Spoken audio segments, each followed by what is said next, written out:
आतंकवादियों का मकसद था कि जितने भी लोग हैं सारे लोगों को मौत के घाट उतार दिया जाए और उन लोगों को सीधा जहन्नुम पहुंचा दिया जाए और उन लोगों को जहन्नुम पहुंचाने के बाद वो खुद अपने आप को जन्नत में पाए।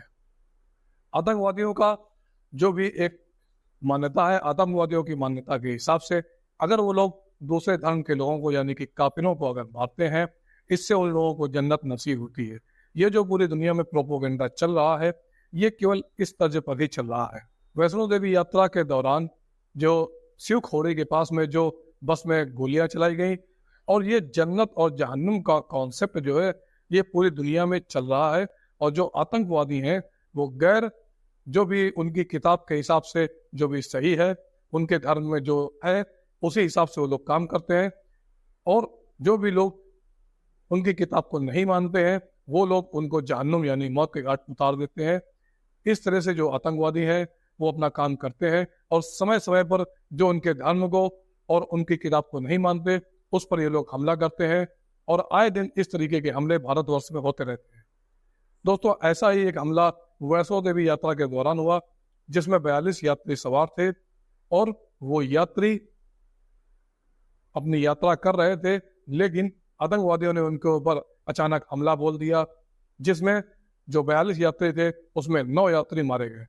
मारने का प्लान तो पूरे यात्रियों को था, लेकिन ये बचे कैसे, आखिर क्या हुआ, जो बस थी वो खाई में कैसे गिरी और ये जो 42 लोग थे इनमें जो 9 मरे हैं और जो बाकी 33 बचे हैं वो कैसे बचे, ये पूरी कहानी जानेंगे हम लोग इस वीडियो में। नमस्कार दोस्तों, मैं विराज शर्मा, शर्मा 3 न्यूज चैनल पर आप लोगों के सच्ची घटना सुनाने जा रहा हूं, इसलिए वीडियो को लाइक कर लीजिए और चैनल को सब्सक्राइब कर लीजिए। एक लड़का दिल्ली का रहने वाला था जिसकी उम्र लगभग 21 साल के आसपास की बताई जा रही है।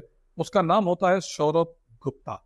उसकी जो पत्नी होती है वो बोलती है कि चलो इस बार गर्मी की छुट्टी में हम लोग वैष्णो देवी चलेंगे और बहुत दिन से कहीं घूमने नहीं गए तो बहुत अच्छा लगेगा। तो जब ये बात पति सुनता है तो बोलता है ठीक है, बहुत दिन हो गए हैं, मेरा भी घूमने का मन कर रहा है, चलो घूम कर आते हैं, भगवान के दर्शन भी हो जाएंगे और अच्छा लगेगा। इस तरीके से वो लोग तैयारियां शुरू कर देते हैं, लेकिन उन लोगों को नहीं पता था कि ये जो सफर है वो उनकी जिंदगी का आखिरी सफर भी हो सकता है। दरअसल जब वो लोग वहां पर पहुंचते हैं तो उनके काफिले पर आतंकवादी हमला हो जाता है और जो सौरभ गुप्ता नाम का जो लड़का होता है उसकी मौके पर मौत हो जाती है और जो उसकी पत्नी होती है वो अभी जिंदगी और मौत की बीच में झूल रही है। इसमें लगभग जो 9 लोग होते हैं उनकी जान चली जाती है और 33 लोग जो घायल हैं उनमें से कई की हालत बहुत ज्यादा गंभीर है। जो भी मुसाफिर होते हैं वो भारत के अलग अलग प्रदेशों से होते हैं और इनमें ज्यादातर जो संख्या होती है वो उत्तर प्रदेश के लोगों की होती है।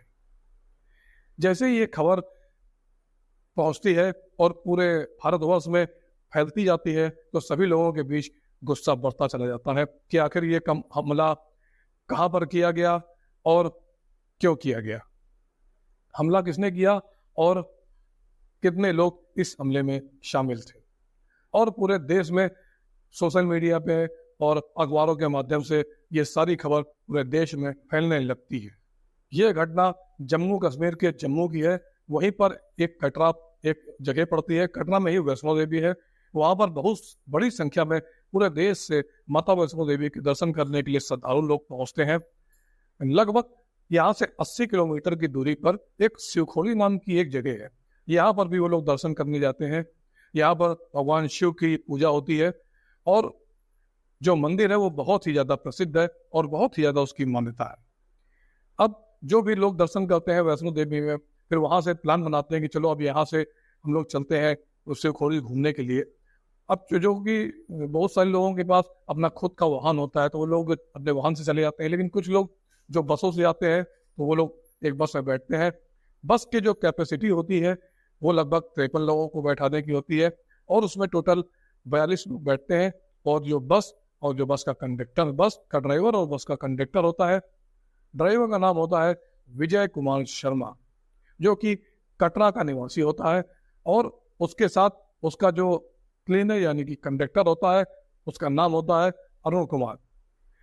और ये लोग अपनी बस लेकर शिवखोड़ी के लिए रवाना हो जाते हैं। शिवखोड़ी पहुंचकर सभी जो यात्री होते हैं वो लोग भगवान के दर्शन करते हैं, और दर्शन करने के बाद जब शाम होने लगती है तो वहां से लौटने की तैयारियां की जाती हैं। 9 जून 2024 का ये वाकया है। वहां पर जब ये लोग दिन भर रह रहे थे तो शिवखोड़ी में दर्शन की, आराम किया। उसके बाद जब शाम का वक्त होता है तो वहां से ये लोग वापस आने के लिए जब तैयारी कर रहे होते हैं तो शाम के समय जो कंडक्टर और ड्राइवर होता है वो लोग बारी बारी से सबके आने का इंतजार करते हैं, और सारे जो तीर्थ यात्री होते हैं वो तीर्थ यात्री जब बस में बैठ जाते हैं तो वहां से बस स्टार्ट होती है। और यहाँ से शाम के 6:10 के आसपास का जो वक्त हो रहा था तो शिवखोड़ी से ये लोग अपनी बस को 2-3 किलोमीटर आगे जब जाते हैं, क्योंकि वापस से जम्मू कटरा की तरफ आना था। पौनी मार्ग एक जगह लगती है, यहीं पर एक गांव है। इसी गांव के पास जब गाड़ी मुड़ती है तो अचानक एक व्यक्ति जो सेना के कपड़े पहने हुए था, वो व्यक्ति सेना की वर्दी में था, लेकिन उसने अपने चेहरे को ढका हुआ था, क्योंकि सेना के लोग भी अपने चेहरे को ढके हुए रहते हैं, तो उसमें कोई बहुत बड़ी दिक्कत नहीं थी। और वो अपने हथियार को लहराता है और ड्राइवर की तरफ इशारा करता है बंदूक को दिखाते हुए। बंदूक थी AK-47। लेकिन जो ड्राइवर था वो समझ जाता है कि कहीं ना कहीं कुछ गड़बड़ है, और जो ड्राइवर होता है वो बस को रोकता नहीं है, और उसको लगता है कि कहीं ये आतंकवादी तो नहीं, और वो बस को और ज्यादा स्पीड में आगे की तरफ बढ़ा देता है। और इसी बीच जो विजय कुमार होता है उस पर वो जो बंदूक दिखाने की कोशिश कर रहा था ताकि उसको डराया जा सके और उसको धमकाया जा सके, लेकिन जो भी उन लोगों की प्लानिंग रही हो, विजय कुमार ने बिना डरे बिना हिचके उस गाड़ी को वहां से तेजी से निकालने की कोशिश की। और क्योंकि उसमें 42 यात्री सवार थे और उसके ऊपर जिम्मेदारी थी इन सभी यात्रियों को उनके घर पहुंचाने की। जो भी जितने भी यात्री थे, जितने भी मुसाफिर थे, सब अपने घर पहुंच जाए भगवान की यात्रा, भगवान के दर्शन करने के बाद। अब जब ये गाड़ी स्पीड से बढ़ाने लगता है तो वो जो आतंकवादी होता है वो पहले निशाना मारता है विजय जो ड्राइवर होता है उसी के ऊपर। जो गोली होती है वो उसके सर के पास से गुजरती है और एक गोली उसके सर में लग जाती है, और उसकी कोशिश होती है कि बस वो किसी तरह अपने बस को यहाँ से निकाल ले जाए। जो आतंकवादी होते हैं वो और भी ज्यादा हो सकते हैं, तो जो विजय था वो बहुत ज्यादा परेशान हो जाता है और गोली लगने से उसका डिसबैलेंस हो जाता है। उसकी वजह से जो बस होती है बस भी डिसबैलेंस होने लगती है। कुछ ही दूरी पर लगभग 100-200 मीटर के आसपास बस चली होगी, और जो विजय होता है उस बस को लेकर खाई में गिर जाता है। और बस के जब खाई में गिरती है तो बस, खाई चूंकि थोड़ी सी स्लोप टाइप की थी तो पूरी तरीके से वो एकदम से धप से नहीं गिरी, कुलाठी खाते हुए बस पलटते हुए, और बस कुछ नहीं, एक नहीं दो नहीं, लगभग 8 पलटियां खाती है, 8 से 9 पलटियां खाती है। उसके बाद बस एक जगह जाके रुक जाती है। जो बस के अंदर यात्री थे उनमें हड़कंप मच जाता है, चीख पुकार मच जाती है। जो आतंकवादी थे, जब ये बस खाई में गिरती है तो उनको लगता है कि जितने भी ये लोग हैं ये मरे या नहीं, तो वो लोग इस बस की तरफ अंधाधुंध फायरिंग शुरू कर देते हैं। वो लोग लगभग 25 से 30 राउंड गोलियां फायर करते हैं, तो जाहिर सी बात है भगदड़ मच जाती है और परेशानी बढ़ जाती है। उसके बाद किसी को समझ नहीं आ रहा था कि कौन क्या करे और आखिर ये सब हो क्या रहा है, गोली कौन चला रहा है, गोली कहाँ से चल रही है, ये अभी तक किसी को पता नहीं चल पाया था। तभी जो कंडक्टर होता है वो सब लोगों को शांत होने की हिदायत देता है कि सब लोग शांत हो जाओ, आतंकवादी हमला हो चुका है और सब लोग, कोई भी शोर नहीं मचाएगा, सारे लोग शांत हो जाओ, क्योंकि अगर शोर मचाओगे तो उन लोगों को लगेगा ये भी इस बस में लोग हैं, तो वो लोग गोलियां चलाते रहेंगे। क्योंकि अंधेरा हो चुका था और धीरे धीरे करके लगभग 1 घंटा बीत जाता है। अब सूरज जो था वो अपना ढल चुका था, और उसके बाद फिर आगे की कहानी बढ़ती है। और पास में एक गांव होता है, जो गांव के सरपंच होते हैं, वो सरपंच का नाम होता है भूसा। उनको जब खबर मिलती है कि एक बस खाई में गिर चुकी है, एक्सीडेंट हो चुका है, तो वो बहुत ज़्यादा परेशान हो जाते हैं कि आतंकवादियों ने भी शायद हमला बोल दिया है। वो लगभग अपने 40-50 लोगों को लेकर मौके पर पहुंच जाते हैं, और मौके पर आने के बाद जो वहाँ पर इलाके के SSP होते हैं मोहित शर्मा, वो भी वहाँ पर आते हैं, और जो गृह सचिव चंद्राकर भारती, ऐसे तमाम बड़े नेता और जो वहाँ पर पुलिसकर्मी होते हैं, पुलिस अधिकारी होते हैं, सारे लोग वहाँ पर पहुंच जाते हैं। सरपंच जो भूषण होते हैं, जो उनके बाकी साथी होते हैं, वो लोग रेस्क्यू अभियान शुरू कर देते हैं। कौन कौन लोग इसमें घायल हैं, किनको बचाया जा सकता है। ये जो हादसा हुआ है, इस हादसे की सूचना जब पूरे इलाके में फैल जाती है तो जो वहाँ के एसपी होते हैं जिनका नाम मोहित शर्मा होता है, गृह सचिव चंद्राकर भारती, और जम्मू के जो कमिश्नर होते हैं जिनका नाम होता है रमेश कुमार, डीआईजी सुनील गुप्ता, जम्मू के एसएसपी विनोद कुमार, यह भारी पुलिस बल के साथ, भारी फोर्स के साथ मौके पर वहां पर पहुंच जाते हैं।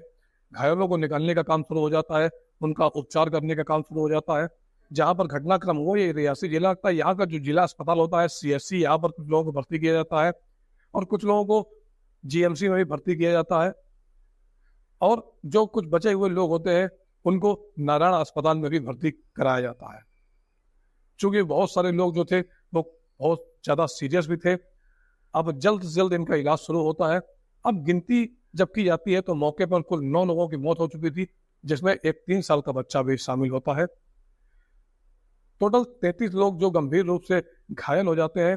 ड्राइवर की मौत हो चुकी थी और कंडक्टर था उसकी भी मौत हो चुकी थी। अब हम बात करें तो जो ड्राइवर होता है वो कटरा का रहने वाला होता है, विजय कुमार शर्मा। उसका जो साथी होता है कंडक्टर, उसका नाम होता है अरुण कुमार, और साथ ही वो दिल्ली का रहने वाला एक और शख्स होता है जिसका नाम होता है सौरभ गुप्ता, जिसकी उम्र लगभग होती है वही 21 साल के आसपास होती है। उसकी मौके पर मौत हो जाती है, लेकिन उसकी जो पत्नी होती है वो बहुत बच जाती है, लेकिन बहुत ज्यादा गंभीर हालत में है, बहुत ज्यादा सीरियस है। वो जिएगी कि नहीं जी पाएगी इसका भी कुछ बताया नहीं जा सकता है। जो परिवार वाले हैं, जैसे ही उन लोगों को सूचना मिलती है, परिवार उन लोगों का रो रो कर बुरा हाल हो जाता है। वो लोग बस किसी तरह वहां पर पहुंचना चाहते हैं। ये जो लड़का होता है सौरभ गुप्ता, इसकी उम्र होती है 21 साल, उसकी पत्नी की उम्र होती है 19 साल, और ये जो उम्र थी ये बहुत ही, अब अभी शुरुआत ही है, जिंदगी की दहलीज पर कदम ही रखा है उन्होंने, और इतना बड़ा हादसा हो जाता है।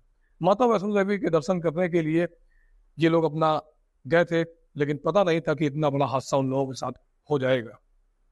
ऐसे ही राजस्थान का एक जो जयपुर जिला लगता है, वहीं का एक इलाका होता है चोमू, और यहीं पर एक ही परिवार के जो 5 सदस्य होते हैं वो 5 सदस्य इस बस में होते हैं।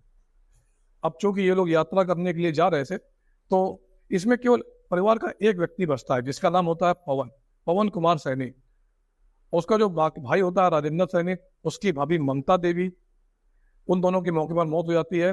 साथ ही पवन की जो पत्नी होती है पूजा सैनी, इसकी भी मौके पर मौत हो जाती है। उसका 3 साल का जो बच्चा होता है नवांश, उसकी भी मौके पर मौत हो जाती है।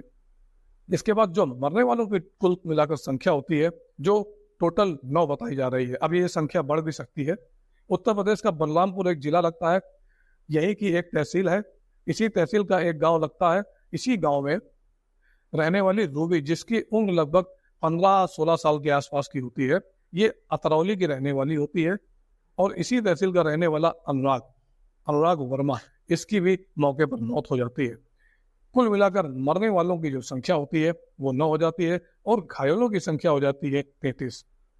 अब घायलों में जो बताए जाते हैं, नोएडा के बंटी लक्ष्मी मीरा और राजस्थान के पवन ओसा और दिल्ली की राधा देवी राघव दीक्षा और गोंडा के ओसा पांडे काजल, बलरामपुर की प्रीति आयुष संतोष, शिवा रजत अजय और भिवानी शंकर मेरठ के, प्रदीप तरुण पवन और नेहा बनारस के, गायत्री देवी, इस तरीके से घायलों के नाम हैं।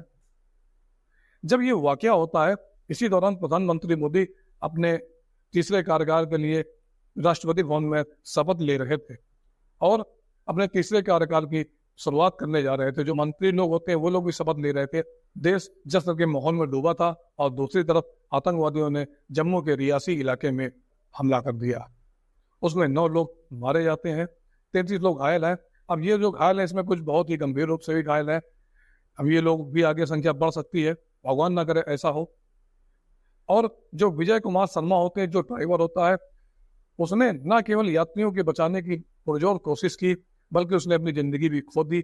और उसमें जो उसके ऊपर जो गोली लगी, हालांकि ये पूरा मामला जो है, ये पूरा मामला भारत सरकार ने NIA यानी कि नेशनल इन्वेस्टिगेशन एजेंसी को दे दिया है।